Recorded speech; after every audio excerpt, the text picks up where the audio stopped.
Music Matters. Today I'm here with Orion / the 15th. How you doing, my friend? Good, brother. How are you? I'm good, man. Thank you so much for sitting down with me. Am I sitting close up to this mic? Is this okay? Yeah. Okay. Maybe go a little bit closer here. Okay. We'll go like that. Let me get a little closer. Get intimate. There you go. Yeah, intimate with it. And then I know you want to introduce who's next to you, so introduce who's next to you real quick. Absolutely. So on my right is my right-hand man, Jesus Tornado Rico, right here. And this man is insane on the axe. He's my guitarist, been my guitarist for my entire musical career. And yeah, do you want to say something? Hello. He's cool like that. Behind him we got Joe from Joe Video Co. Super talented GFX as well as videographer. This man is insane. Joe, say what's good. What's going on? What is it? Music Matters Nation. Yes, sir. I'm gonna tweak this camera, but keep talking. Sure. And right behind me, I got my brother, killing the game in the streaming game and top 0.1% and COD Warzone KD, as well as the aim master himself in Halo Infinite, Dan Pan. Hello. Top 0.1%. Yeah. Like, and kills. Yeah. oh Worst my kills and- God, yeah, Jesus. Yeah. I feel like I'm in the presence of royalty now. You might be. Yeah. You might be. I'm saying, but- Future COD royalty. Hey, royalty for you too, bro. Yeah, That's love. exactly. Appreciate it. And just real quick before we move on from this, I just want to introduce, we are a collective called No Red. Yes, I'm Orion the 15th, or Orion XV for some of you guys that like to say that, that don't like Roman numerals. But we are No Red, which means Knights of Red. And I'm not going to go in the explanation what Knights of Red really means. But we spent a lot of nights in a red, like in a room full of red lights and just locking in and doing work. But basically, we're an artist collective spanning from, music to gaming to performing arts to movies, whatever you guys name it. And that's what we do. And so Shout out the name again. What was shout out the name one more time? No Red, aka Knights of Red, and not Knights like as in like woo woo Knights, you know what I'm saying? But like Knights as in like Knights, like you know what I mean? Not day, but night. Yeah. Knights of Red. If you don't mind me asking, just go into that a little bit because I'm really interested in that. Sure. How did you guys all meet originally? Wow. Great. That's a magnificent story. Let's Yeah. go into it. Go deep. So, bro, I mean, like, how do we start that off? So, I mean, you two met when you were like little. We met like when we were born. You know what I'm saying? So, Nathan Pan behind me is my brother, my blood brother. All right, not by choice, you know. So it kind of is what it is. You know, we're stuck with each other. But what's crazy is, me and Nathan, we grew up together, really loving the arts and loving movies and loving, gaming as well as music, and we kind of just bonded with each other over that, right? And so, serendipitous as it may be, my very first show as the 15th was on August 3rd.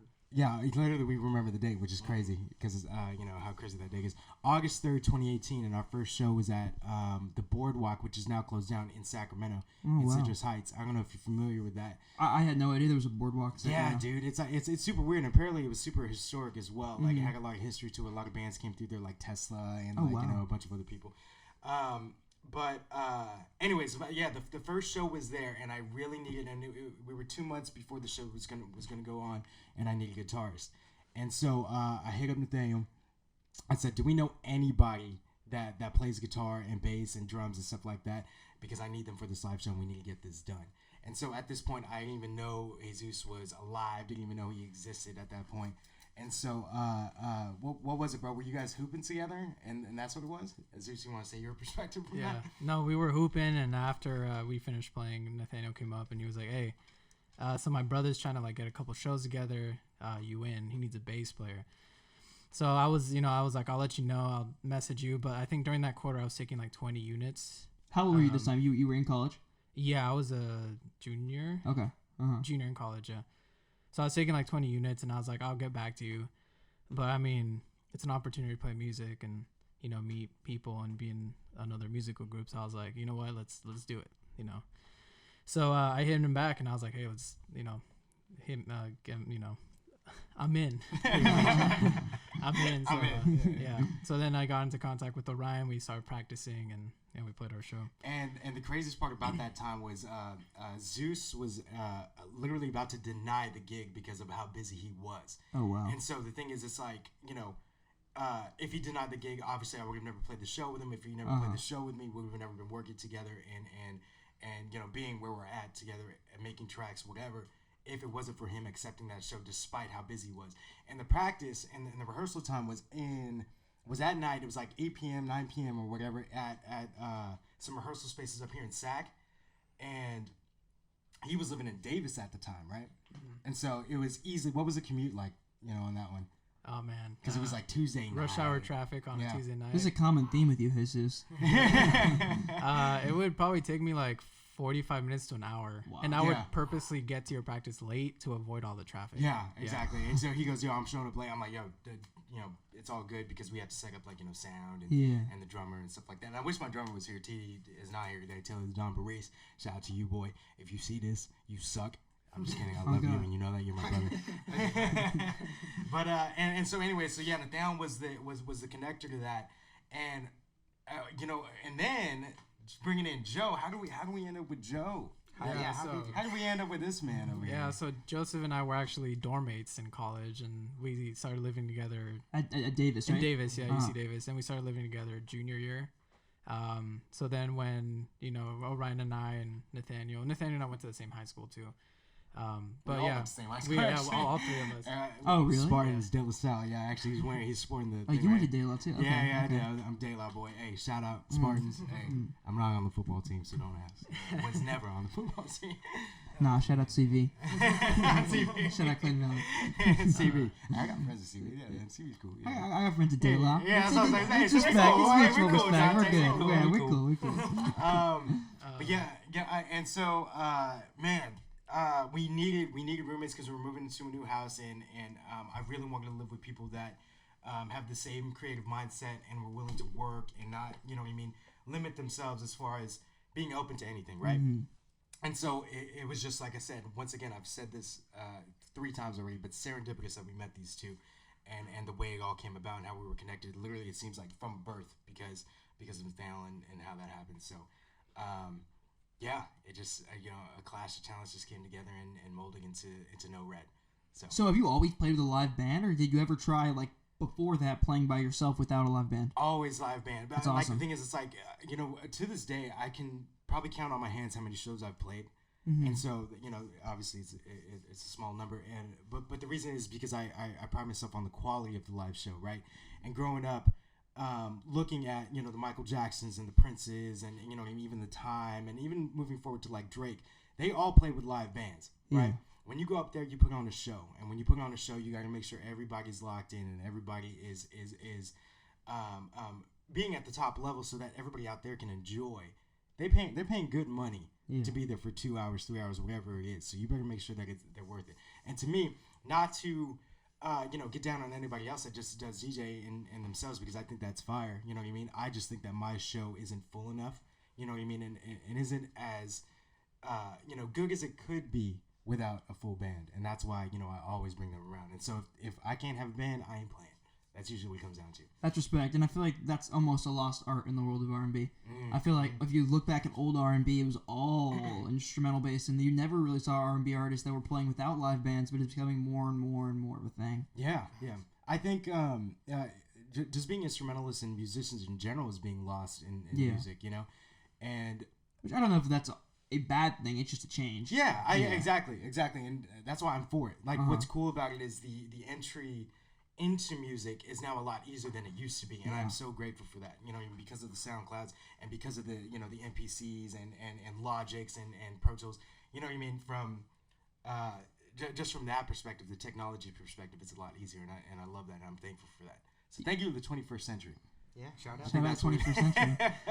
I think about that all the time, like how music is just so much easier to make now than it was 10 years ago, and even easier than even easier than it was 20 years ago as well, like way easier. Right. And you think about that, and it's like one that saturates the field a little bit, but I also find that it makes what's actually good stand out because it has so much to compare itself to. Right. You know, like a real standout track is a lot more standout now because there's a million tracks with a good mix, you know? Right, Whereas like 35 years ago, if you didn't have access to a full studio and, you know, a producer and an engineer, odds are you weren't having a track with like a clean mix and a well-produced song. Right. So it's like, you know, there was like the cream of the crop and there was better. And now it's like I feel like we've hit a place where like the baseline sound is generally like Good. quality. Yeah, and you know that could be good and bad actually because now, you know, sending a demo, like if you don't have the money to you know to get it mixed properly or whatever it is, because you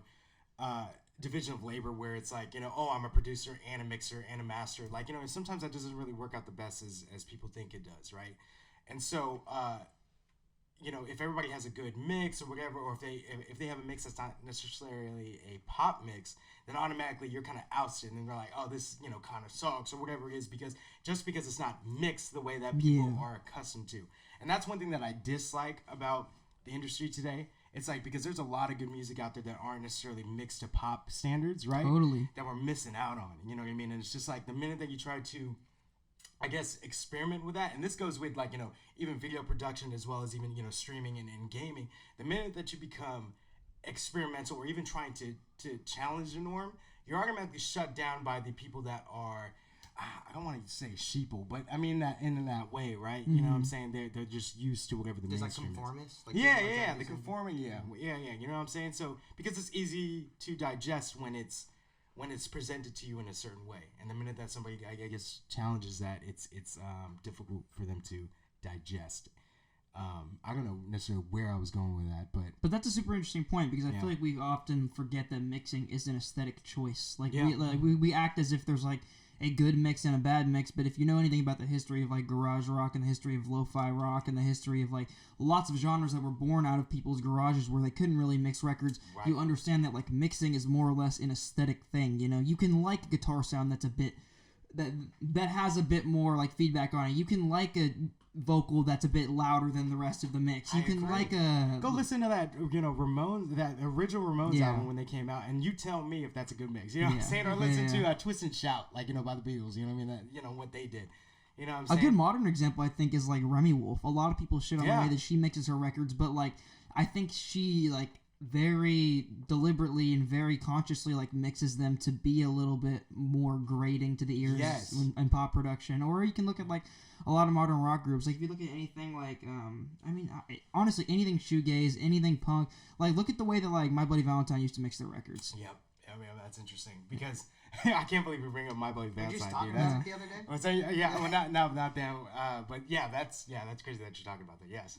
Or like, just any shoegaze. I don't know. Mixing is an aesthetic thing. Production is an aesthetic thing, and I think we need to stop acting as if there's one way to produce records because there's a million ways to produce a record. And we're not here advocating for, you know what I mean? Oh, you know what I'm saying? It needs to be this certain way, this certain way. It's like, you know, one thing that I love about art and movies and gaming, it's like, you know, you play it, you create it, and you push it in a certain way, and that's what No Red is all about. Is blazing your own trail and just being confident in that new trail. You know what I'm saying? Mm-hmm. And just finding that community that vibes with that. Because the thing is, it's like if we like it that certain way, there's got to be other people like us. You know what I'm saying? There's 7.6 billion people in the world, probably 8 now, right? Just I think not getting into that. You know what I'm saying? But you know what I mean? There's bound to be people that that are like us and weird like us and like things like that. Where do you see the future of the collective going on? Like how much you guys want to push stuff like into different avenues? Like where do you see the end goal? Dude, I mean, we talked about that. We want to be big, you know, as big as FaZe, if not bigger. You know what I mean? Because we want to push into not just the arts, but let's go into you know, like fashion and even real estate, you know what I mean, or something crazy like, you know, textiles or something, you know what I mean. And I want to find a specialist in every single sort of discipline and bring it to No Red, because the thing is again, why limit? You know what I'm saying? If we can all diversify the portfolio of whatever No Red would be, you know what I'm saying, there really is no limit to what it can be. Whether, you know, like I said, you like doing this or you're a painter, blah blah blah, you know what I mean. There's endless amount of, you know, trades and arts that that No Red can be a part of, and I want them to be a part of. But right now, we're just starting off with this, and so I'm just proud of of the team and what they've done. So that's kind of where we see it. I mean, FaZe, we coming for you. I think that's such a cool concept too. Like I love the idea of the collective, and I love how that idea has like grown in scope over the past few years. Because you look at people, whereas like I guess like 10 years ago, if we referred to a collective, you assume we're talking about like a band. But now it's like a band can be a million things. A band can be a band can make YouTube content. A band can produce for other bands. Exactly. A band can, like you said, move into like merchandising. A band can move into marketing. They can move into all kinds of things. And I think that's because of the internet and the ability that we have to learn anything these days. And that we're just thankful to be growing up in this era of technology. Yeah. You know what I mean? Again, to reiterate that even though the entry is obviously easier but it's a lot more flooded. It just allows creators to take control of their fate. And me and Zeus talk about this every single time, right?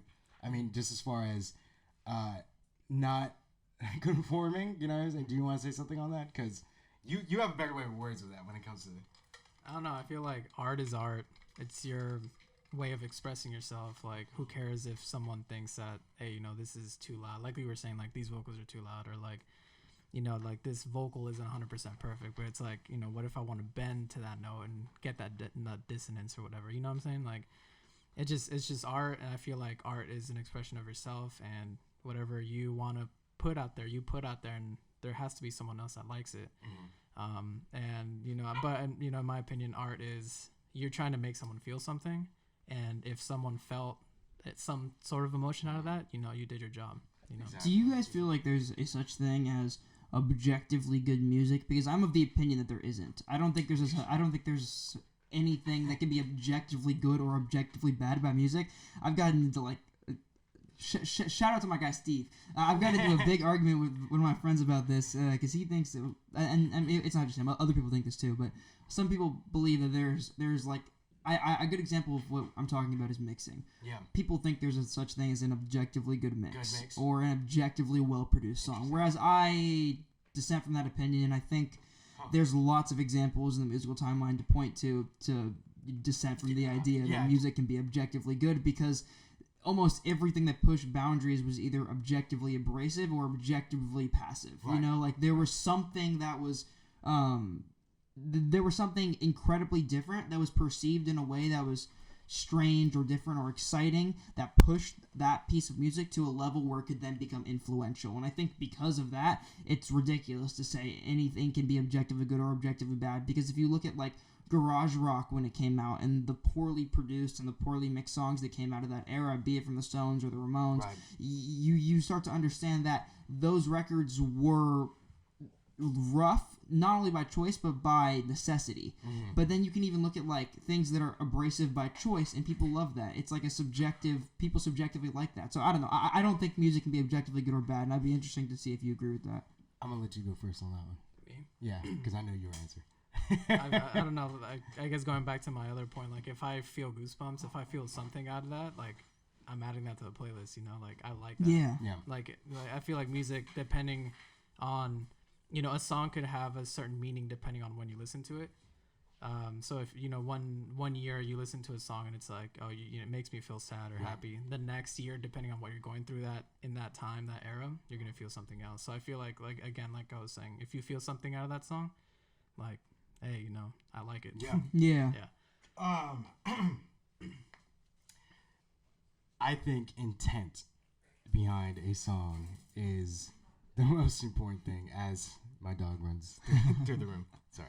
Dude, I feel like we got a shot of the dog, because the way the camera's framed, I feel like we got the dog running from the back all the way forward. I hope so. That's exactly what baby boy, you're a star. You're a star.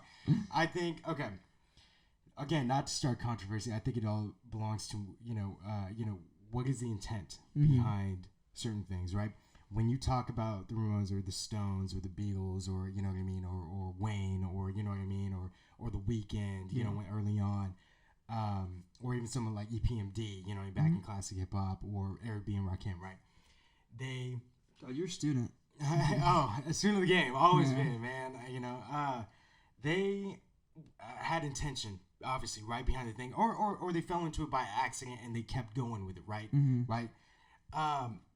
But I know that there's artists nowadays because once again, to reference the easiness of entry into the industry.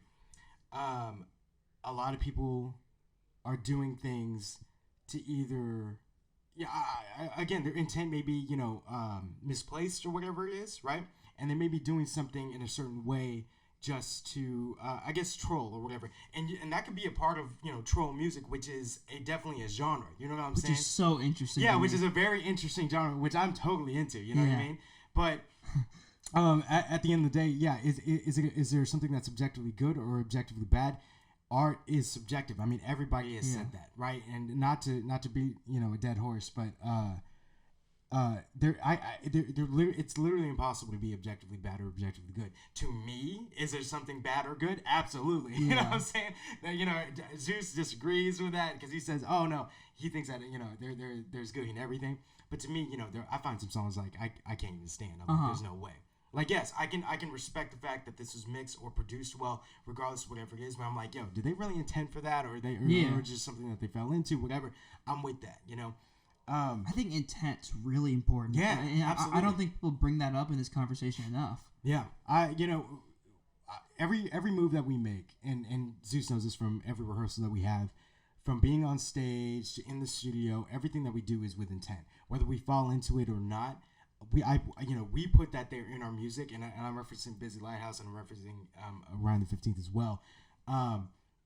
Everything that we put into our music is with intent, and I come from that era where everything is specifically curated. One of my favorite artists, obviously, is Prince. That's why I'm yagging Prince, right?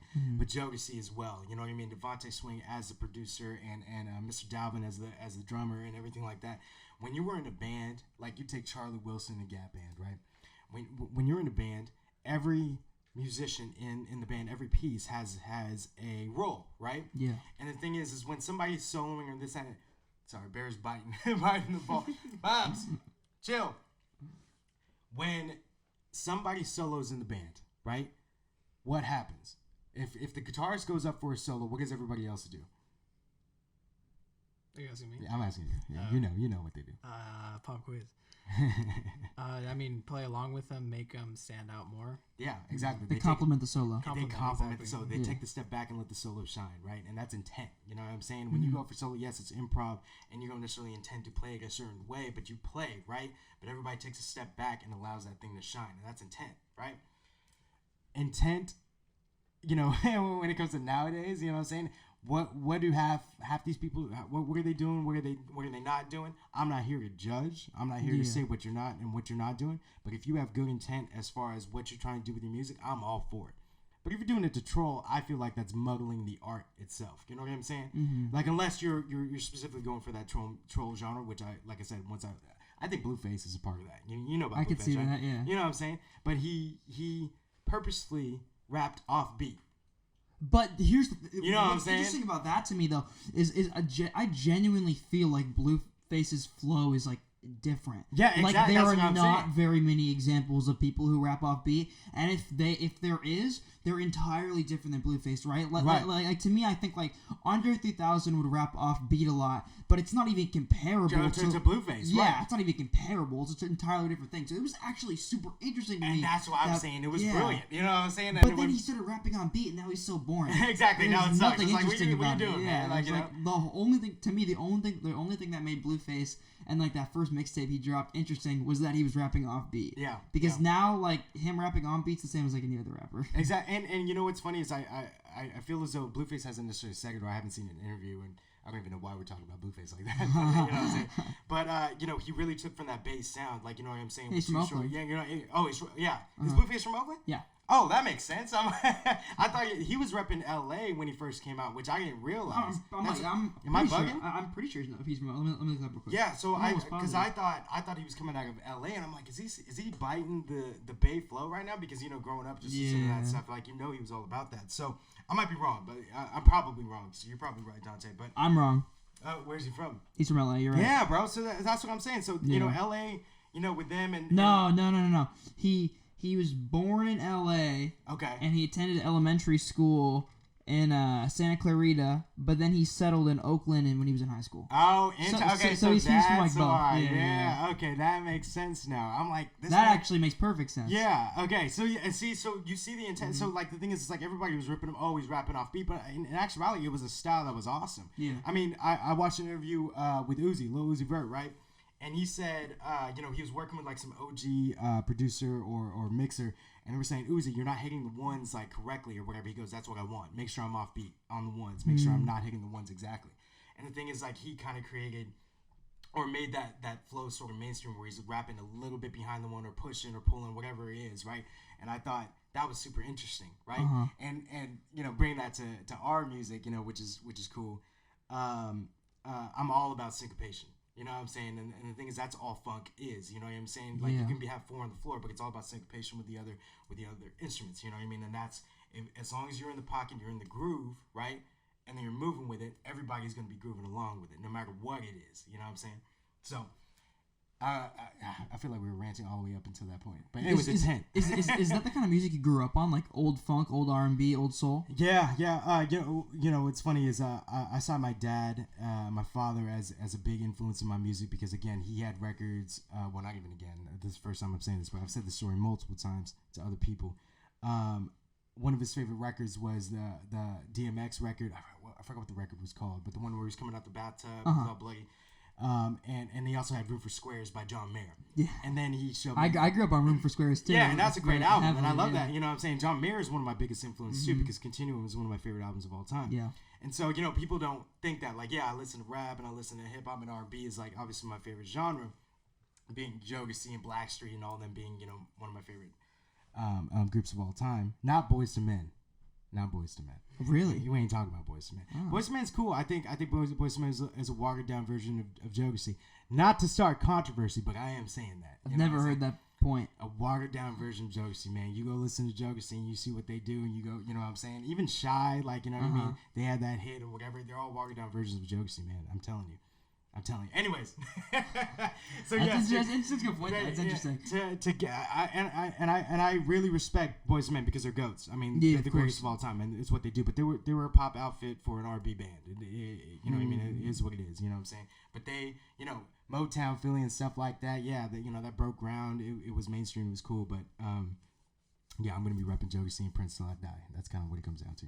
But yeah, so on the opposite side, listening to Zeppelin growing up all the way up to, your influences are insane, bro. Like, you want to say some of yours?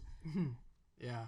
Yeah. I think I talked about this in the Busy Lighthouse I think interview, so too. but like you were saying, your dad was a huge influence. My dad and my mom both were like crazy. It's funny because like my dad has his playlist going on like at his job, so like sometimes I go and visit and he has like Slipknot playing in one song. And then it switches to like Vicente Fernandez, or like sometimes a random like System of a Down comes on, or like Pearl Jam comes on, or some like merengue or salsa comes on. So it's just like not random music, but like just music all from kinds all of stuff. over. Yeah. And being able to, and there's, what's so funny, man? We made like over 100 records already, just 100 songs that we just haven't released. Yeah. Like, I only have like one song out now on Spotify under Orion the 15th. But you know what I mean? And maybe how many songs total do we have on Spotify? Under the 15th, like 7 total, 6 that I've played on. Yeah, probably like 2 or 3. That you play. Yeah, that's the joke, right? But we have like 100 records that we haven't even like released yet, and it's crazy because he brings that influence of what what he's grew up on, with what I've grew up, and dude, it's crazy. I mean, we can't even figure out the genre that I'm in anymore. I was gonna ask you about that because there's like a lot of I was gonna ask you, like, do you descend to the opinion that you have to label yourself as a genre? Because to me, you tote the lines of a lot of stuff. Like, I feel like there's that song you have with those features that are rapping, and that's kind of like a hip hop song, and then you have like a lot of R&B tinge stuff, obviously, but a lot of that kind of goes to like pop, and then like your new song that you did under Orion. The 15th. Under Orion. The back half had like a sprawling guitar solo, and it was like there's a couple other songs that have like guitar solos, so it's like those almost feel like rock sometimes. So it's like, do you feel like you have to label yourself as a genre? Has anybody ever pressured you into doing that? And dude, I hate saying this, but I mean, like, it's such a generic answer, but yeah, everyone always tries to label an artist and put them in a box, right? But of course, I don't want to be labeled. You know what I'm saying? I don't want to be in a genre. I want to be genreless. I think just because of my influences growing up and just the range of music that I want to bring to light, and the people that I want to collab with, from John Mayer to rest in peace DMX. So I was gonna say DMX, but rest in peace DMX. You know what I mean? To the people that I want to collab with, it's just they're so on different spectrums that I'm essentially genreless, and it's really difficult too because on the business side. Because like when I go to describe what my music is and whatever, and like, oh, we need this type of art, or this type of artist or whatever, I'm like, oh, I'm kind of like that. Like, is this enough? Hey boy, here, you want this? Go. Yeah, it's become difficult on the business side because the thing is, it's like, I describe one way, but they're like, oh, this is not R&B enough, or this is not rock enough, especially when I'm submitting to like, labels. I was just gonna say that, especially when you're trying to do things like get playlisted. Yeah, that's got to be a big issue because they really want you to be one thing for the most part. Is at least if you're trying to get on like Spotify and Apple Music playlists. Yeah, and they want you to be super pure. And the thing is, it's like it's always, oh, this is too rock, or this is too not enough pop, or not enough R&B, or not enough hip hop, or not enough whatever. And so I'm really trying to push that agenda of being genreless because, once again, you've heard his influence, right? He said it, and it's completely different from mine, right? And that's why when we come together and we're in the studio and we're working, or even on stage, it's just a whole different experience in genre. And dude, I don't know, it's just tiring getting rejected for it. You know what I'm saying? Yeah. But I ain't stopping. I'll tell you that. It's just I love. I don't know if you ever heard of something like this before, but I love listening to my music. I'm like one of my favorite artists. Like, you know what I mean? As pompous as that sounds. You know what I mean? I was just talking to somebody about this a couple weeks ago. It's like, I think it's so dumb when people act as if listening to your own music is like arrogant or like self-centered. Yeah. It's like, dude, if you're not making shit that you love, why are you making it? Why are you making it? Exactly. Why are you making it? Exactly, bro. And so my biggest vision is being able to create this sort of like genreless sort of thing, right? And I'm not necessarily, going into, XYZ genre, like something crazy like, Celtic folk or something, you know what I mean? Because I know nothing about that genre. I think it'd be awesome. Christian hymns. Yeah, exactly. Dark like, wave. Which is all dope, and I would love to be a part of it. I just don't know enough about it. But I just want it to be listenable for even the common folk to be like, yo, that's dope. I've never really heard anything like that. You know what I'm saying? And I'm really trying to push that. And it's not me being experimental, because I'm not experimental by any means. You know what I mean? And so I just want it, like I said, I just want a new genre where people are like not afraid to be a little bit different and try something different. Because why be like everybody else? I love that, and I feel like that's becoming more and more of a thing. Like, I interview so many artists who talk about how like they really, really don't want to like make one thing. Like, I talk to so many artists like that now, and that's fascinating and really interesting to me, and almost really inspiring, because I don't think in the age of like modern music technology and the way that we distribute music now that you have to be one thing. Like, I really just don't. I think you can be a rapper and then go make a rock song, and that's been proven. Like in the past 3 to 5 years. Shout out to Wayne. Yeah, exactly. It's a great point. Or like there's countless examples of like specifically rappers that have gone on to make rock stuff. You know, Run DMC was, you know what I'm saying, one of the first. Well, that's funny. I was just talking about this in an interview that should be out before this one with a guy I did named Sky from. He runs a brand called Concert Cult. They do music. They do concert videography and stuff like that. Cool guy. Sweet. Shout out Sky. But we were talking about like how rap and rock crossovers are sometimes like considered a novelty. Like 10 to 5 years ago, they were often like novel, right? Like, for example, like if you were to look at like the early example of like a rock and a rap crossover, I think you'd point to like Run DMC, and then you'd eventually start pointing to like new metal, right? If you exactly. Like, if you were to say like Linkin Park, that was the first one I thought. Like Linkin Park, and then outside of Linkin Park, you have like Rage Against the Machine, and like even some of the Chili Pepper stuff. And then it's like that. Then if you were looking at modern examples, you look at like a lot of the rap rock crossovers, but I think what's different about the rap rock crossovers now is that they're taken more seriously. Like, I feel I think a good example of this is like how Travis Barker is playing on so many hip hop records now, but they're so rock influenced. Yeah. I mean, look at the new Willow Smith track, right? Willow comes from, she started off R&B, and now she's moving to the you know what I mean, into that rock sector just because of Travis Barker. You know what I mean? He has that influence in XYZ, right? And he's pushing it towards that genre. I think the overarching thing, and you can attest to this, man, is punk and just rock in general was all about defiant culture and counterculture. That's right? a great point. You know what I'm yeah. saying? And so was rap at the time back in the 80s when they first started up, back in the late 70s, 80s, right? When they first started up, it was all about counterculture. It's about being different and not being afraid to be different, right? And playing and just showing everybody, like, if you're a weirdo, come rock out with us, right? Yeah. And so the crazy part about that is I think rap and rock have been literally together. They just didn't never really kind of realize it. You know what I'm saying? It's like they're always trying to pick against each other, whatever it is. And so now it's Bear. For anybody you can't Dig see, his Yeah. ball got His stuck ball under got the stuck in couch. thing. My dog does the same thing. I'll get it. Yeah, thanks, Rich. One of the things that I really want to say, and again, I'm not trying to create enemies or whatever, but I think rap, mainstream rap specifically, has just been kind of watered down. Yeah. And the thing is, it's like, they're not standing for counterculture as much as they used to be anymore.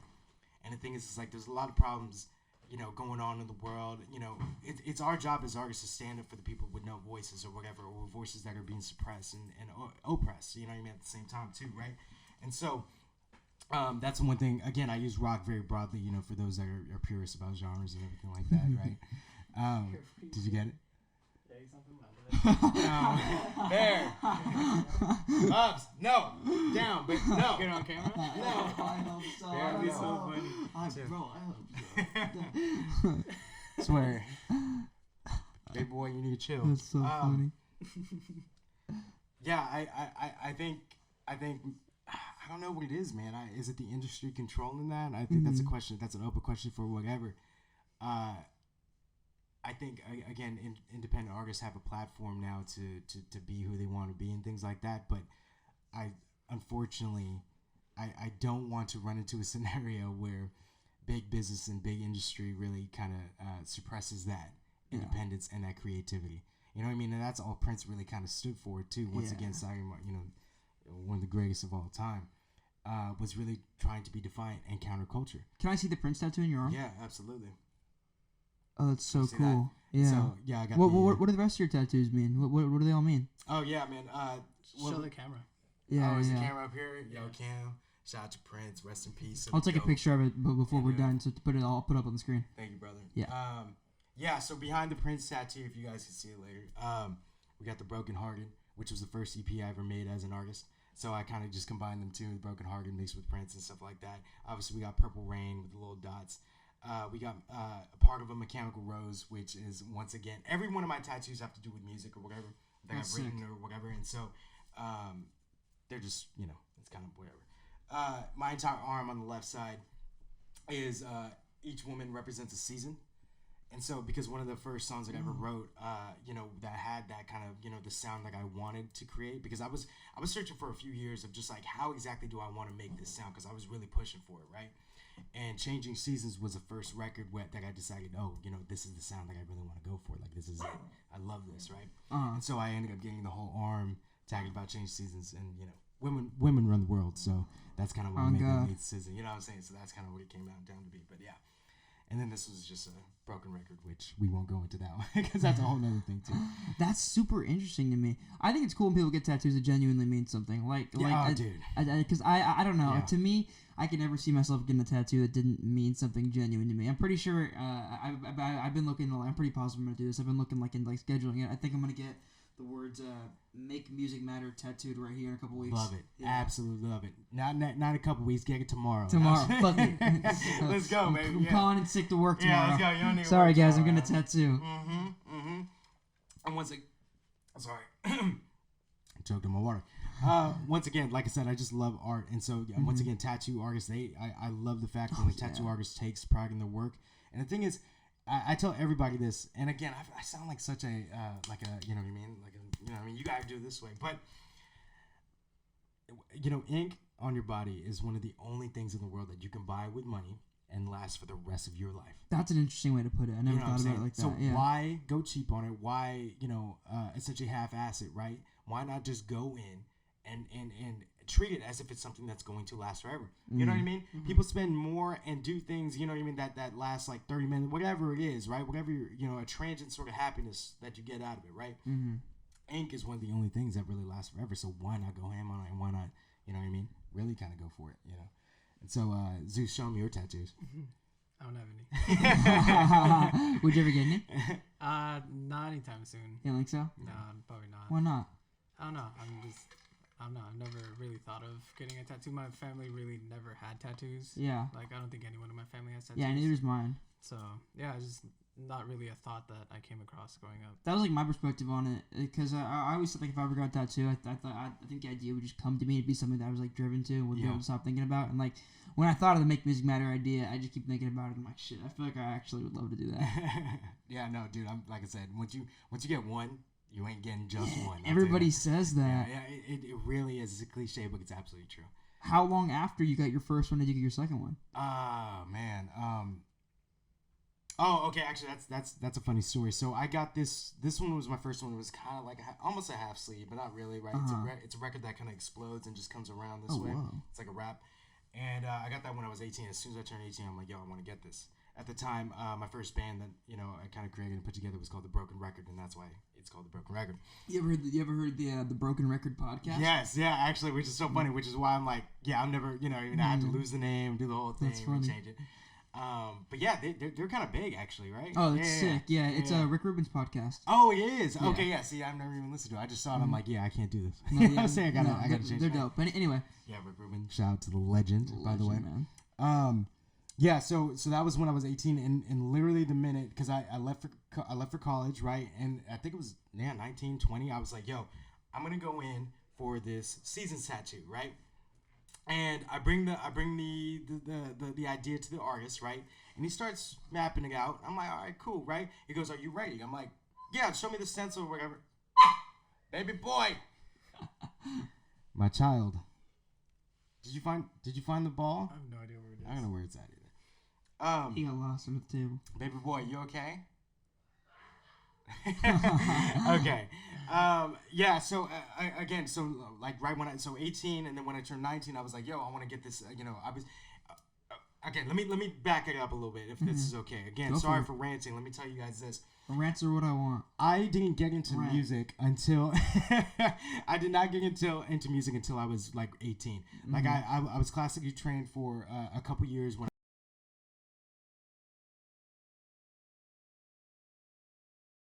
you had a birthday, right?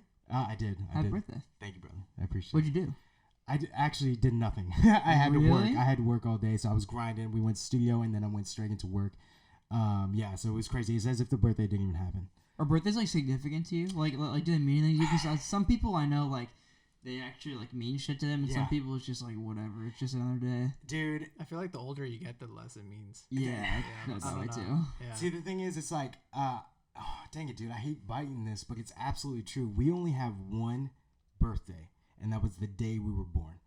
And so I literally wholly believe that, right? And so I've never heard that. Yeah, so like literally it's the day we were born, right? So the thing is, it's like when you believe that, right? And when you're of that sort of creed or some that idea, you don't even think about the other birthdays that you have. So when people ask like, how old are you? Like, I don't know, like, how old do you think I am? You know what I'm saying? I'm like, and I let everybody guess like what type of how old I am. They're like, oh, are you 23? Or are you 18? Are you 29? Are you whatever it is, right? And I'm like, yes. Yep, You know what I'm saying? Because again, I'm from that belief like you were born on that one day and you're brought into this world and blah blah blah, and that's your birthday.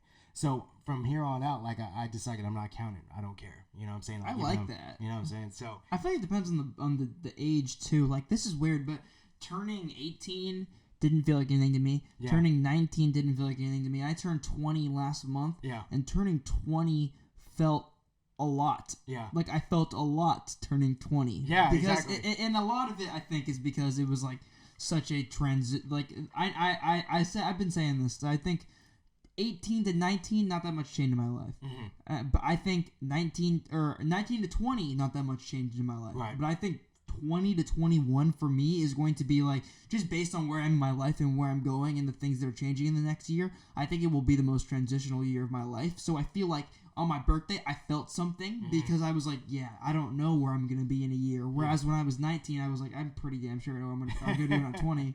And see, you are just reinforcing the idea that age is literally just a number. It is, so, yeah. like, guys, like, everybody out there that's afraid of getting old or afraid of the XYZ number, whatever, stop being so afraid of growing. You know what I'm saying? Because the thing is, at the end of the day, we really don't even know the concept of time is linear. You know what I'm saying? Concept of time is not even necessarily linear. It's not A to B. Never has been, right? Time and space is necessarily, kind of the concept, right? It's kind of might be a social construct. Not to say that, but anyways. Well, it really is. At that point, it is, right? I mean, time, it's a weird concept, but, like, time, and think about things like time and, like, dates and, like, even written word. Okay, these are all human constructs. Yes. There's nothing natural about these concepts. Literally They were not here before us, you Exactly. know? These are human constructs. These are all things and ideas that humans have created collaboratively and then assessed from different angles. And decided that this is it, that, yes. you know, an hour is an hour. A minute's a minute. Correct. A week is a week. There's nothing in nature that's telling us that. That's entirely human, which is weird. It's a weird thing to think about. And me and him have a conversation that lasts for hours as far as like multiple realities and once again time and space is a construct and things like that. And so, I mean, I want you want to say something because I know that's big to both of us. It really is. Yeah. I don't want to say anything that might be wrong because I mean I watch a ton of YouTube videos. I do that all the time. And all that, but It's like half of what I say. Yeah, exactly. That's my entire speech. yeah, I mean what I you think it said should is be. good. Yeah, I just don't want to say anything that's wrong. So Okay, like factually or this is kind of like an theoretically. offshoot of what you were saying, but part of me feels like half of what you say should be wrong, or you're not trying to push your like yourself. I feel like, and no, this is I'm not like saying this is like I'm not shitting on you. I'm sorry if it sounds like that, but what I'm saying is like I feel like you should be talking about things that are difficult to talk about in the sense that like you don't know what you're talking about, and that's why I think it's so dumb when people get on people for saying things that are like maybe factually incorrect, if they do it in like a negative or like a facetious way. Yeah. Whereas I think like there's actually a lot of value you can get in like speaking about things you don't know. Completely agree. You know? Completely agree. I think what I'm saying. It's even towards the beginning of this conversation where we were talking, it's what is right or wrong when it comes to things like that. Obviously there's a right or wrong. We could talk about moral stuff. We ain't going down that, bro. You know what I'm saying? But you know what I'm saying. But at that point, don't be afraid to speak up and ask questions. And you know what I mean? I get things wrong all the time. Zeus knows this. You know what I'm saying? Yeah. All the time. If I ain't afraid to say that and admit that I don't know nothing, I literally know nothing. Like I know a little something about something, but I know nothing at all when it comes to anything, right? And so, It's good to have that mindset.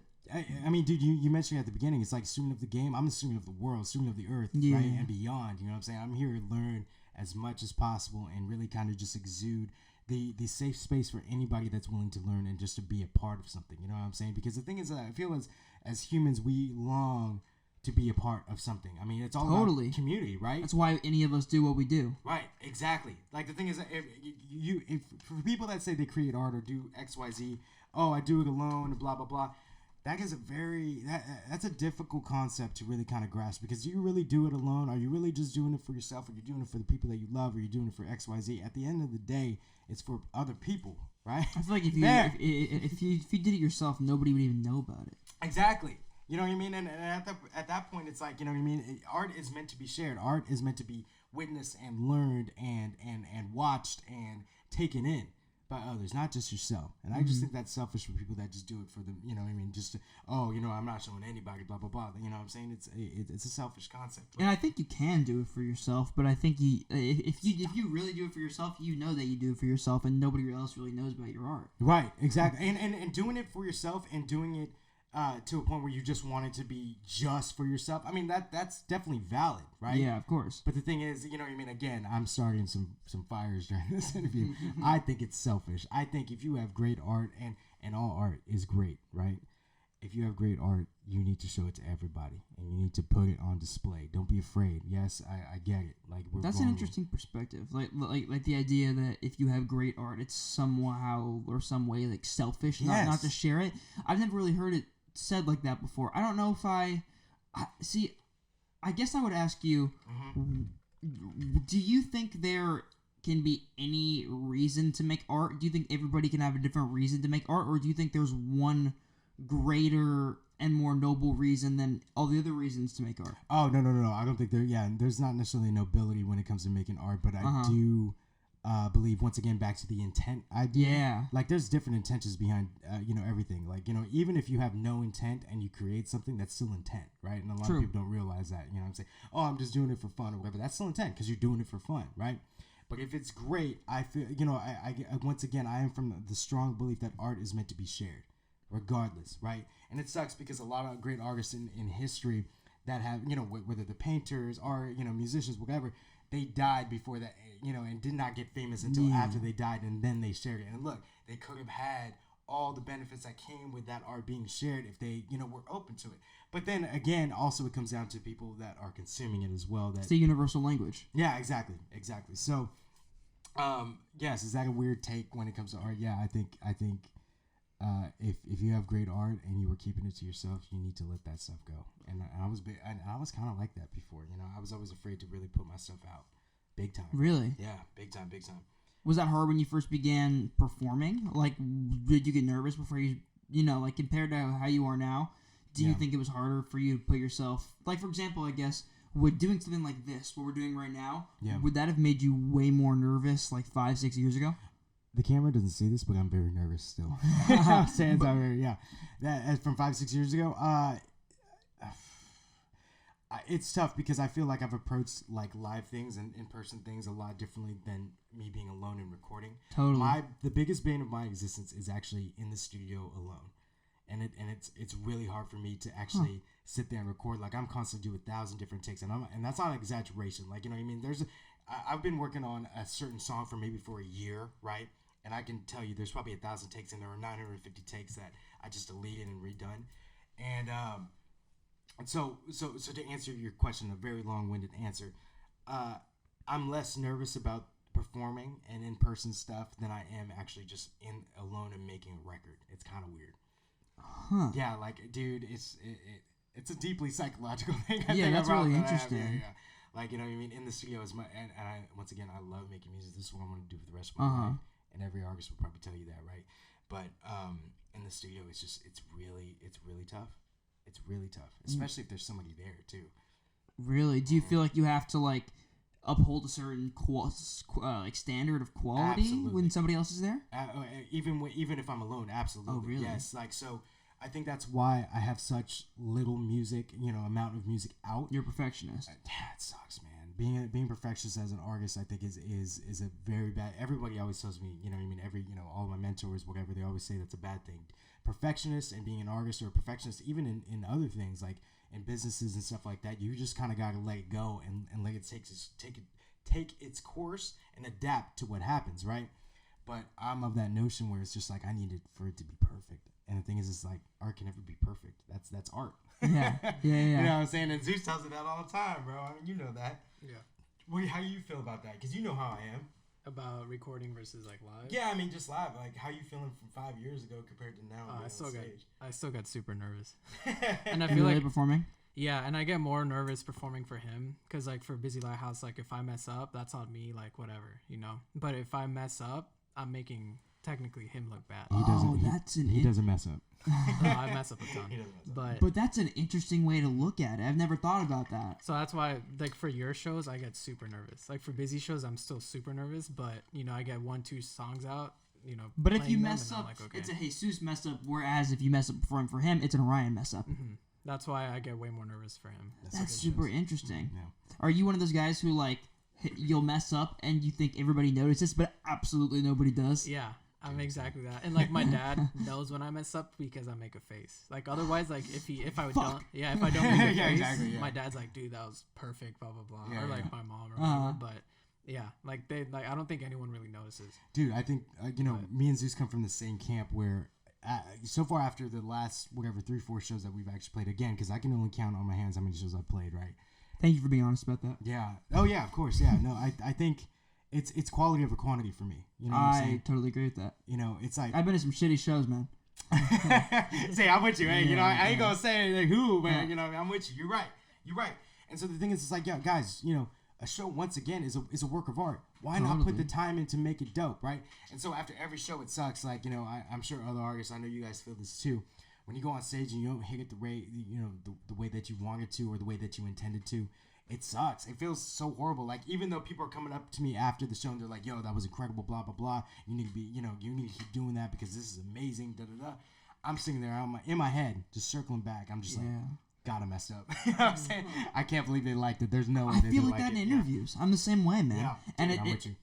it's like I'll go into them and I'll be rewatching an interview either while I'm editing it or just sometimes I'll go and I'll rewatch my interviews to see things that I can improve on. And it's like there's specific game tape, baby. Yeah, Game tape, exactly. It's film. Yeah. But I'll go back and there's like certain like. but there's like certain things that I hate in the way that I say things or the way that I ask questions, and it's like I obsess over those things while I'm editing the interviews, but I'm sure nobody notices. Like one thing I hate is I say that makes sense way too much, and I hate that I say it because it's such a dumb and like no, it's not. Well, here's the thing, right? My whole thing with like the that makes sense thing. It's like I feel like it's a dead end to somebody's question, so I don't like it because I like answering questions in ways that are open-ended because then that leads to further questions and a further conversation. You're very awesome at that, by the way. Thank you. I appreciate that's love. I appreciate it. Yeah, but I don't know. I say when I go like if you ask me like if I were to say what's your favorite color and you say green and then I say that makes sense. That's it. You're right. And there's silence like that. Silence. There's nothing else. Nothing exactly, comes from that. Whereas if I was like, oh, why do you like green? Like, is it because of the shade of trees or where you grew up as a kid? There's like, there's more to that. There's places I can bring that. So it's just like little things like that. Like I'll notice in an interview that I do, and then I'm like, God, I feel like everybody notices that, but in reality, probably nobody does. And that it's just it's a nerves thing. I think everybody gets nervous about different things, and I think. Nerves mean that you care about something. Yeah, dude. I'm like, if you're not nervous about it, and I tell my brother this or whatever, if you're not nervous about it, then you don't care enough about it. I mean, that's kind of what it comes down to. But the thing is, it's like, you could be the most steel-hearted kind of guy or whatever going in. But the thing is, it's like at the end of the day, even the greatest athletes like LeBron or Steph Curry, right? Like, they talk about being nervous before championships all the time, like, finals game 4, whatever it is. Like, even though Klay Thompson, shout to Klay, you better come back, baby, let's go. Yes, sir. Dub Nation. Dub Nation, baby. You better come back to my uncle's house. Yeah, no, for real. Oh, yeah, Wait, Klay was at his uncle's house. Why? We'll go into that after. All right. Because you got to tell that story. Yeah, I'm bringing that back. I need to hear why Klay Thompson was at your uncle's house. Like, these athletes, and, which is why I love sports so much, because, yes, you know that they feel the nerves, right? But the thing is, when they're game time, they're locked in. Bear, stop it! Push them on. Sorry. Bro, this camera's going to get that perfectly. No! I'll put him in front of the camera. You want so funny. You want to give him to me? Just hold him. Bear. I'm going to try to move him to you. Damn, bro. Bear, you're a menace. Bear's a freak. Bro, I'm not single, man. Bear, come Bear, on. come chill here. out. Bear. All right. Well, stop it. Enough. I'll come grab him. But you want to tell the story real quick about Klay? But yeah, dude. It's all about locking in, and the thing is like, again, if you're nervous about it, I completely agree with you. You care. Man. Yeah, absolutely. Yeah, so it's a Klay Thompson story. So he was dating, I think, my cousin's friend at the time. Whoa. And we were having like a family gathering at my uncle's house, and he came over. But before he came over, like people were saying that one of my cousin's friends was dating an NBA player, and I was like, who is it? It turns out it's like Julius Randle. Yeah, yeah. So people were like, oh, I think his name's Klay Thompson and blah blah blah. I think he was. I think that was the second year in the league when he came over. So so he like wasn't Klay Thompson yet. Yeah, he wasn't Klay Thompson yet, but he came over and he's massive. I'm short, but as soon as he came in, I was like, oh my god, this guy's tall. 6'7". Yeah, he was 6'7", and like my mom fed him like beans, tortillas, like rice and like kind of salad and stuff. It was pretty cool. Awesome. Yeah, he had like 3 plates. I'm hungry now. That's funny. My mom works at she used to work at a restaurant called Postino in Lafayette, and it was Aisha and Steph Curry's like favorite restaurant because they live on a creek, right? I thought they live in Black Hawk now, right? Oh well, actually that makes sense because the restaurant's in Lafayette. But yeah, okay. so she met Aisha and Steph Curry a bunch of times because they would always go into the restaurant. Yeah, I saw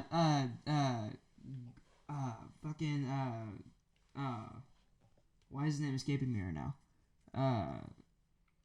Dwayne Kuiper at Marucci's in Walnut Creek last week. Yeah. That's random. Yeah, the Giants announcer. Well, so I heard his voice and I was like, I heard his voice and he was wearing a Comcast Sportsnet hoodie and I was like, dude, there's no way that's not him. And then somebody, of course, he's wearing a Comcast. yeah, exactly. That's random. But then somebody walked up to him and started talking to him, and I heard them talking about a podcast. I was like, oh, does he do a podcast? So I look up Dwayne Kuiper podcast, and he does a podcast. And then I was like, oh, it's gotta be him, because I was like, I've listened to so many baseball games with your voice, man. I was like, there's no way it's not you. Legend. Yeah, and then I walk over, I'm like, hey, are you Dwayne Kuiper? And he's like, yes, I am. It's so funny. You know, my dad had a similar experience with Jim Barnett way back in the day. It was that's like, funny. My dad sat next to Greg Papa at the movies. Really? Yeah.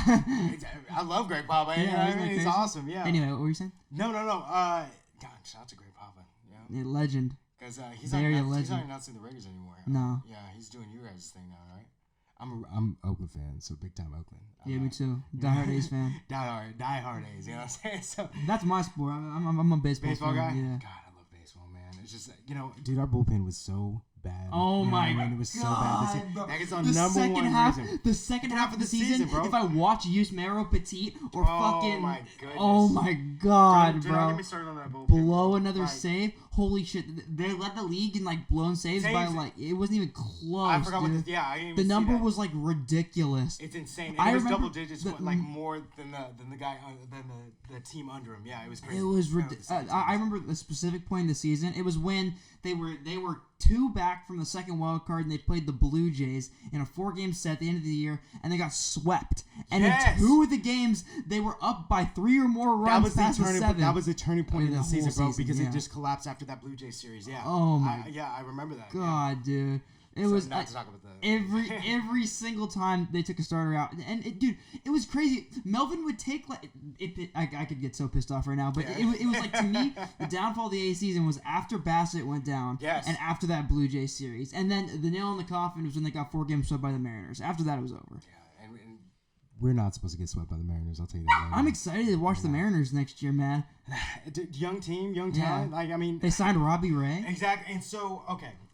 Are we going to talk about baseball right now? We'll talk about whatever. Yeah, because the thing is that me and you we'll go off for the next hour about this. Because, anyways, let me Bear, baby boy, I'm sorry.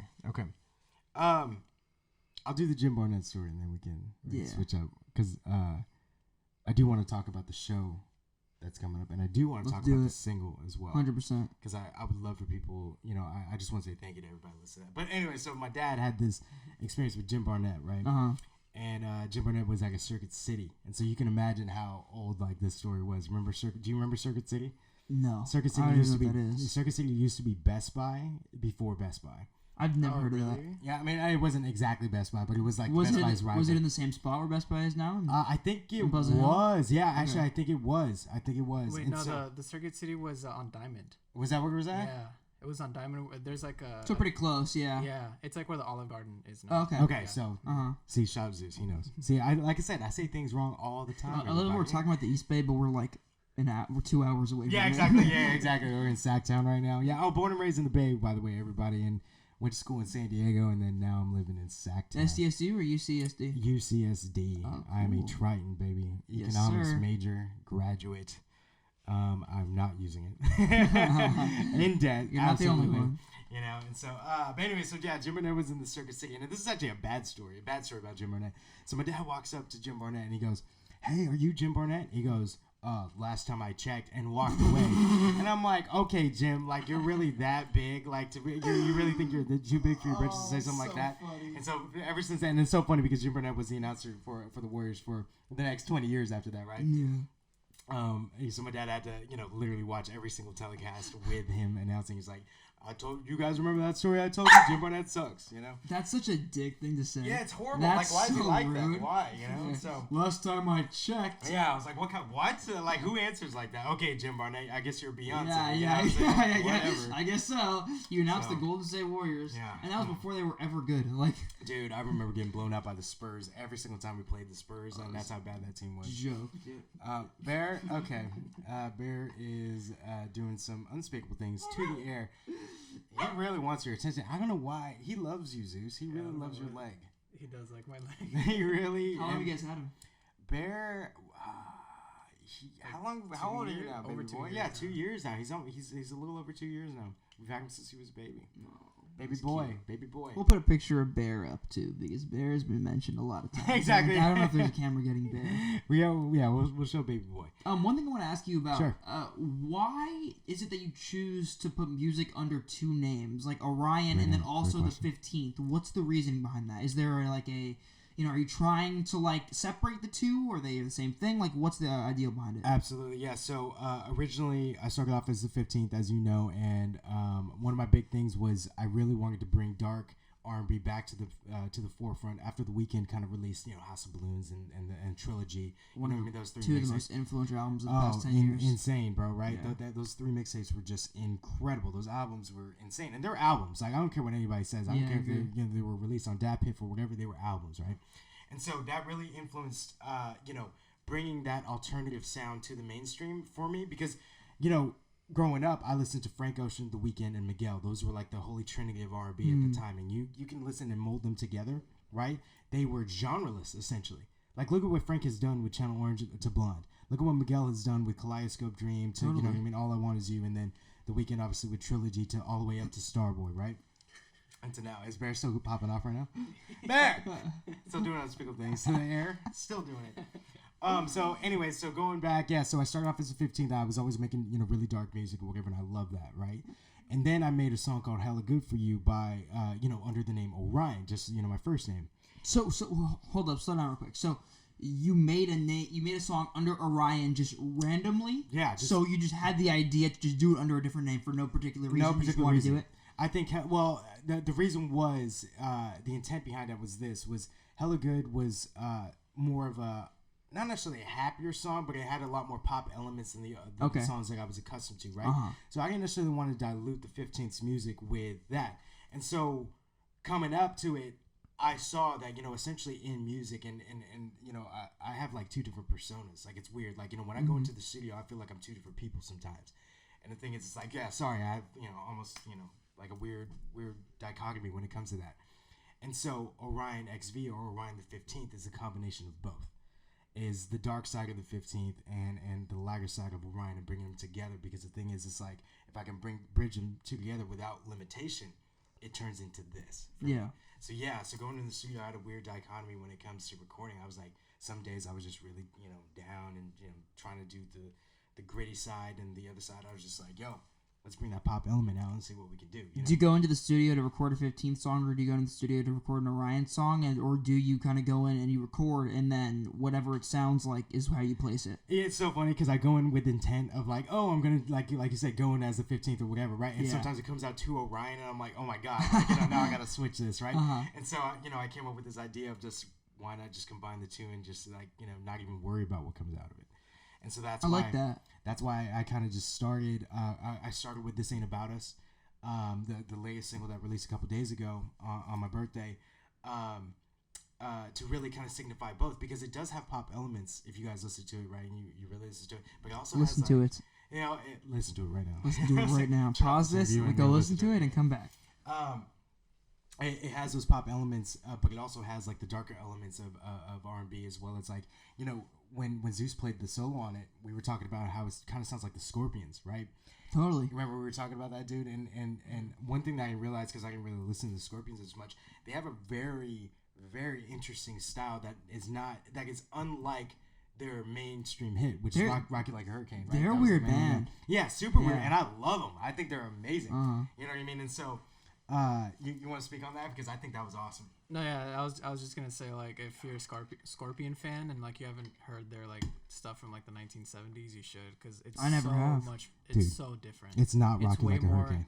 It's way more like almost Zeppelin style. Wow.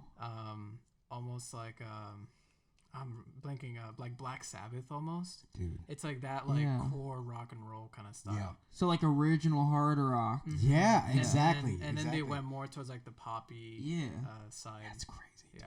The Scorpions are super talented. That's interesting. Man. I wonder if the industry influenced them to do that at all. Welcome Maybe, back to our but full I think- circle conversation. Yeah. I think they also got a new guitarist and swapped out some other members. Yeah. So it could be, that maybe nostalgia. could have been it too, but I don't know. That would make sense. Yeah, I want to ask you about a lot of like the hard rock elements in a lot of your stuff. Like, do you go in to a song, you're like, okay, I want to put a guitar solo on this song, and then you get Zeus's part, or is it more like a thing where like, wow, this would be awesome with the guitar solo, and then you add it after you make the rest of the track, or do you guys work together in the studio collaboratively, or who are you usually in the studio with? But you're literally alone, like 90% of the time, as Zeus knows. And it's so funny because Zeus is always working, like, you know what I mean? Because he's a big time engineer, man. Like, this guy's killing the game, right? And so he's always working. So what my idea is this, and it's always been like this: I build a song, and I always leave space for the boy, right? And the thing is, and I'm thinking like, okay. And it sucks because like ever since I met him, right? Ever since we started working together, I wanted a guitar solo or at least a guitar part on every single song. Yeah. And that's another reason why I kind of departed a little bit away from the 15th, is because the 15th originally just was straight up production, through Logic and then, through DAW, because I'm a keyboard player. I play piano and stuff, right? So that was self-produced? Yeah, everything that I do is self-produced. Okay. Yeah, which is, thank the Lord for that one. Because the thing is, like, you know what I mean? If my grandma didn't put me in piano lessons when I was younger, man, there was no way I was able to do all this and then so. It's always our grandmas. Always the grandmas, man. And at the time, shout out everybody's grandma, dude. And to go off the cuff on that one, my grandma put me in piano lessons when I was 12, right? And I played only for a year and a half, almost 2, right? And I quit because I wanted to play basketball. I wanted to hoop, and so hey, ladies, I'm not 6'5", but I'm close. So anyways, that being said, that being said, I was not ever destined to be a hooper at that point, right? So I gave up all that, and it was so sad because my piano teacher at the time, she cried. Shout out Mrs. Hobbs. I hope if you ever see this, man, I was doing this all for y'all. Like, shout out Miss Hobbs. Miss Hobbs. She said, you don't understand. How the talent that you have, behind the keys and stuff like that. You need to keep doing music. And I go, and again, being a 12-year-old kid, you want to go hoop with your friends. You don't want to play piano. You know what I'm saying? And so the thing is, it's like, I was like, yo, I'm sorry, I gotta go. And then so that's why she cried. But anyways, going back to Scorpions and This Ain't About Us, like, and producing in the studio, I was all about, like, I'm usually going in, I have this idea, but I always make sure I have space for the boy. Yeah. So the thing is, like, he rocks out and he puts it, you know what I mean? I go, okay, this is the key. Let's try something like this. And the thing is, I don't play guitar, right? So I'm like, Zeus, do this. You know what I'm saying? And he's like, here's a melody. Yeah, exactly. And then Zeus is like, okay, is it like this? And then he makes it like 10 times back. I'm like, yes, do that. Yeah, let's just go with that one. And so, that's literally how the process has been, man. Do you know a lot of theory? No, I know how to read. I know how to sight read and things like that. And I guess we do know theory. We do, yeah. I guess we do. I downplay it a lot, but yeah, I do. I just don't. As long as you know the key of a song, you pretty much can do anything you want. Yeah, I you know agree. What I'm saying? So that's the extent of how I really push it. I go, we're playing an F sharp minor this time. Just solo off of that, add the whatever in, and you're good. I've always thought that, like, if you, like, let's say somebody had the dream of learning every instrument in the world, right?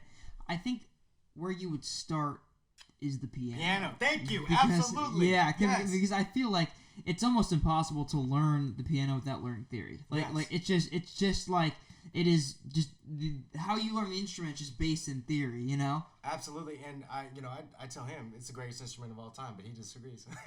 What do you think? Every instrument's good. Really?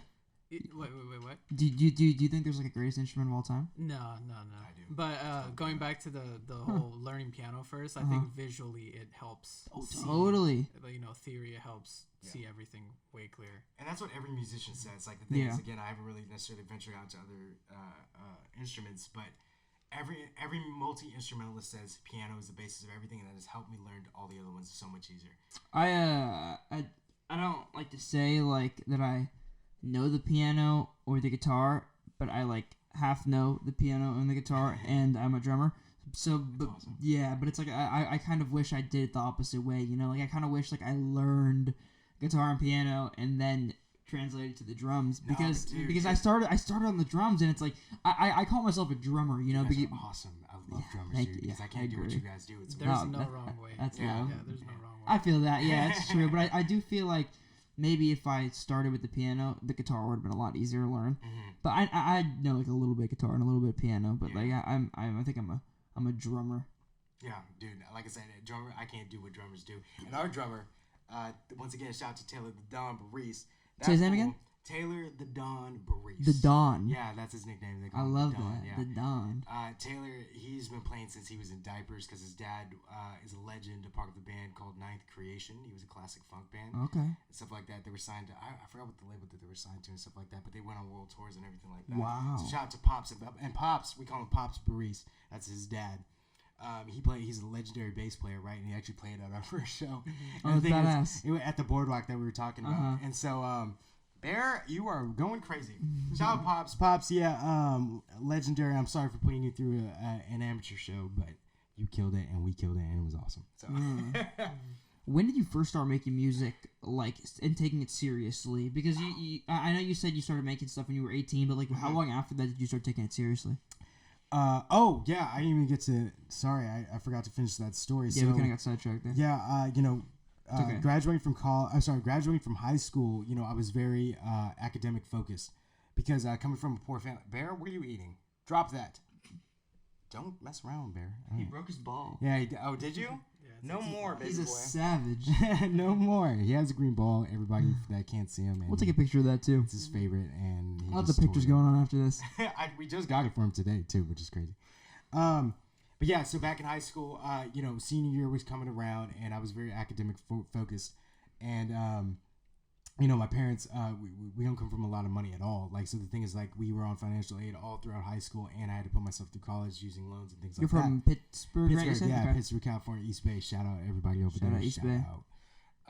Yeah, and so that being said, I was going into college thinking like, yo, straight business. Like, you know what I mean? I was going to get my econ degree or even going to poli-sci, maybe going to pre-law and things like that, right? And the minute, it was like one of the last days, it was Valentine's Day Idol at De La Salle. Did you guys remember that?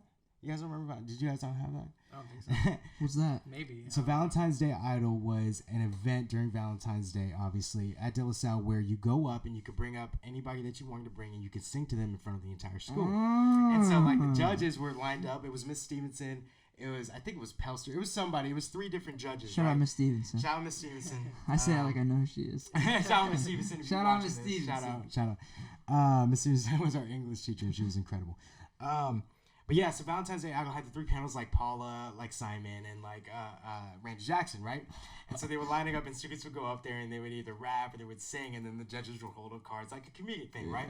And so at the time, I've never sang ever, right? And so I was never, trained in singing or anything like that. And I went up there, and I brought my friend Bianca Tiscarino, who is happily married. Congratulations to you two. You guys are incredible. Congratulations, Bianca. I brought her up, and because she was my best friend in high school, and she was awesome. And I sang to her, "I Want to Know" by Joe. And the thing is, I was doing it as a joke, right? Because again, I wasn't necessarily a singer.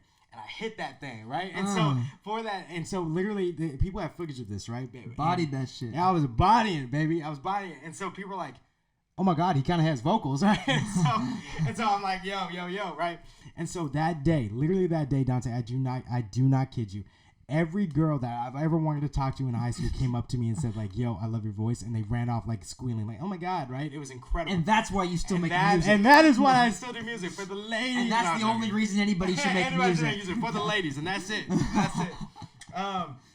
No, dude, it was literally in that moment, where people were commending me on that. And I'm like, oh my God. And during that exact same time, because I quit piano. Remember I was telling you, right? Yeah. Quit piano all those years, and I got back into it. That, like, literally that same week, where my boy Aaron, he taught me how to play Mad by Neo on the piano, and I never knew that was possible, playing contemporary songs on the piano, right?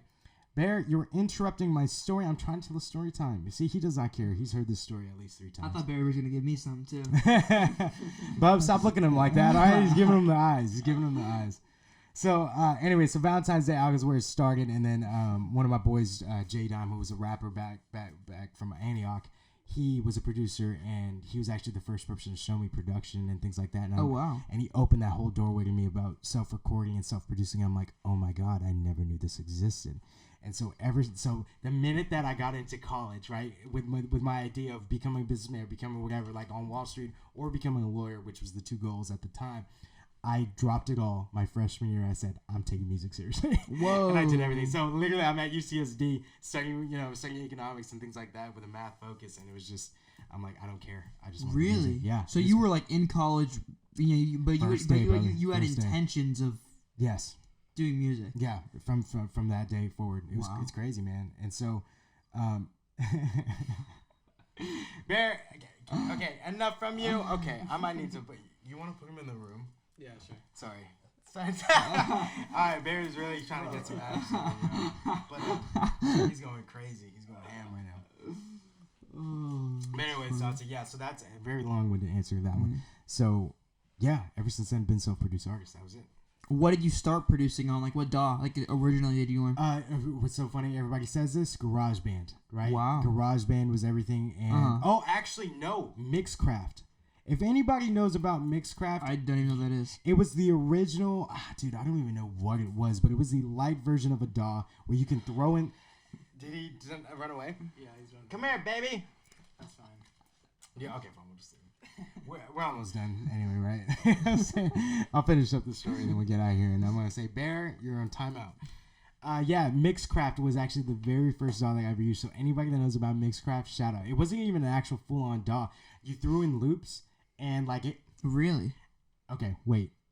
I have another one. Okay, before Mixcraft, okay, there was this game. It was an online browser game called VMK. It was Virtual Magic Kingdom, sponsored by Disney, right? And so you make an avatar and you would go in. It's kind of like the metaverse for Facebook now. Oh like god, I hate the idea. It's gonna be crazy, right? Yeah. But yeah, you would make a virtual character. And again, guys, this is how I know about, I love gaming, right? So I was a virtual character in VMK. And there was this one venue, there was this one like little activity area where you could play games, but you could also act as a DJ, right? And so when you were acting as a DJ, they give you a certain amount of loops that you can throw on, and then you would walk up in the queue and you would play it to everybody that's in that room. Okay, so this, just so I'm understanding correct. So this was in a video game where you would like. So here's what I'm thinking, right? This is like my frame of reference. So here's my analogy. Yes. So. In what's it called? VMK, Virtual Magic Kingdom. So in VMK, DJing, right? Yes. Is like in Club Penguin where you would like go to like the little dance floor area thing. Exactly. Okay, yeah. Exactly, because I don't know. I've never played Club Penguin, but my brother did. Club Penguin's fun. Did you? Were you able to? Everybody loves Club Penguin. Club Penguin's fun. I'm kind of jealous that I'm trying to get everybody back on Club Penguin. Yeah, is it still alive? I thought they closed it No, down. they did close. Yeah, that's what I'm saying. I thought Why did they close it? I don't know, dude. They just want to crush dreams. That's kind of fucked. But I hella forgot about that. That makes me sad. That's terrible. Yeah, no, dude. When Club Penguin closed down, it was a very sad time. Did you play Club Penguin? I feel like that's like a weird part of like pop culture that nobody talks about. That nobody talks about. Yeah. Club Penguin shutting down, right? Yeah. And so, did Club Penguin allow you to create like beats on there too, or no? I think it was something like that, Okay, or yeah. you could like change the song or something like that. Yeah. So it's exactly like that, except in this one you have like a 4-track, and they give you some drums, some synths, some pianos, and then some whatever tambourine or whatever. It's kind of next level for the time. Dude, it was really cool at that time, and so I was playing it on the dial-up too. You know what I'm saying? You know what I mean? I didn't really have faster internet at the time, and AOL, whatever it was, right? And so you would line up these loops, and you would essentially a producer in this thing, and I was like, this is fire. Hey, this got some bounce, right? And so the minute that I figured out there's got to be a software like this where I can actually do this, I found Mixcraft, and then Mixcraft turned into GarageBand when I got my first laptop. And then shout out to my aunt, she sponsored me, getting the laptop, getting the first MacBook, and then shout out aunt. And then I graduated into Logic, into Pro Tools, and stuff like that. So. And that's what you use today. You use Pro Tools. I use Logic for production, and then Pro Tools for mixing and everything. Yeah. Oh wow, that's awesome. I feel like being self-produced is kind of a dying art. Yeah, it's a lot of work. Well, I take that back. It's a dying art, but it's also a growing art. I hope so. I think you see more and more people doing it, but you also, I think, see more and more people trying to be producers now, which is kind of a cool thing. I think the age of hip hop has opened people's eyes to what you can do as a producer in the industry. Because the thing is, it's like producers weren't necessarily put on the map before. Like, shout out to Metro Boomin, right? He was kind of the first hip hop producer that went mainstream. like, obviously, you have No ID and things like that, right? During Kanye's age or whatever. But Metro was the first one to really have his own producer tag and be like his own figurehead in pop culture, right? Like Metro was popping up in videos and this and that. In my opinion, Metro was the one that originated all that. So shout out to Metro for that. Yeah. So being a producer first, like I love being a producer first because that means I don't have to sing. That means I don't have do you feel like a producer as much as you feel like an artist? One of my biggest downfalls as an artist is that I prioritize production over vocals, and so up until this last track, everyone always told me you need to turn the vocals up. I'm like, yeah, but you can't hear the beat that I just created. You know what I'm saying? And so up until literally this last track, I have considered myself a producer before an artist, and so now for the very first time, I consider myself an artist. Do you care necessarily which one you're considered? I do. Unfortunately, I do. Yeah, because the thing is, it's like, I have a message, that I really want to get out to people. I have a story that I want to tell. Yeah, totally. But the thing is, it's like, from a deep-rooted a story of fear and self-doubt, I never wanted my voice to be at the front. And so the thing is, even though people were telling me, like, you need to have it there, like, it sounds great, blah, blah, blah, I never believed it, literally up until probably recently, you know what I mean? And I have friends like that. Like, I have friends who hate their voice, but everybody else loves it. Yeah, it sucks. I hate it. When you listen to your music back, do you find things that you don't like every time? As of recently, in some of the newer tracks, no, but definitely the older tracks. Like, there's a point where I get, like, Nathaniel says, pull up this old track, and I'm like, I don't even want to listen to it. No, I'm the same way. I can't go back and watch old interviews. Yeah. Dude, when you watch yourself or you listen to yourself, it's tough, I had a friend ask me. I had a friend ask me the other day. They were like, "When you edit these interviews, isn't that weird listening to yourself?" And I was like, "No, it is. But it's gotten a lot less weird since I've done so many of these now. It's like it's a little bit less. I think strange. Johnny Depp even says it where he's like, I don't even watch my own Yeah. films, or something like that. I think that's what he said. So I'm like, hey, shout out to Johnny Depp, one of my heroes. Before we wrap this up, let's talk a little bit about your upcoming shows and what you got coming down the pipe. You had a couple shows in the works, right? Yeah, absolutely. So January 21st, 2022, and like literally we're starting off the new year hot, y'all. Like I'm opening for Adrian Marcel, and Bear once again tries to take my spotlight. We'll open up for Adrian Marcel in LA at the Mint on January 21st. I would love to see you there. Hopefully your boy Dante is going to be coming up. You would take it for me. I'm there. It's going to be Aiden. Of course I got to take it for you. I'm there. Of course. I'm there. So yeah, that's on 21st. We got February 4th, a Friday night up at the Parish in Oakland. We're going to open for Rotimi. And then hopefully you were absolutely there. In every show, it should be an undeniable fact you're going to be there. It's good, 100%. You're there and you're openly invited. It's over. This is half my schedule now. Love it. And then last but not least, just the ones that we have planned for right now is hopefully we get this Ali and AJ show, but that's a little unofficial. But we'll talk more about that when that comes. For sure. Yeah. All right, man. Appreciate you guys. I appreciate you, brother. It's a good conversation. So much a lot of fun. This is awesome. Yeah. Tell them where to find you. Where can they find your music? Yes. You can find all the members of No Red. Nathaniel is at ThanPan. That's THANNPAN. And all these links will be in the description. Joe is at Joe Video Co. or Joe and Tell on Instagram. Zeus is what's yours, bro? I'm on private. Oh, he's on private. Don't follow him. He's on at private. So what's Busy Lighthouses? At Busy Lighthouse. At Busy Lighthouse. Also, if you're watching this, go back and check out our interview with Busy Lighthouse. Yes. Check it out. It's a great interview. Man's a talent. Do it. And then last but not least, your boy is at Orion.xv, or you can go to OrionXV.com. And that's XV is really the Roman numeral 15, but OrionXV.com. All right, y'all. Appreciate you guys. I appreciate Thanks so much. Thank you. Music matters. Thank you.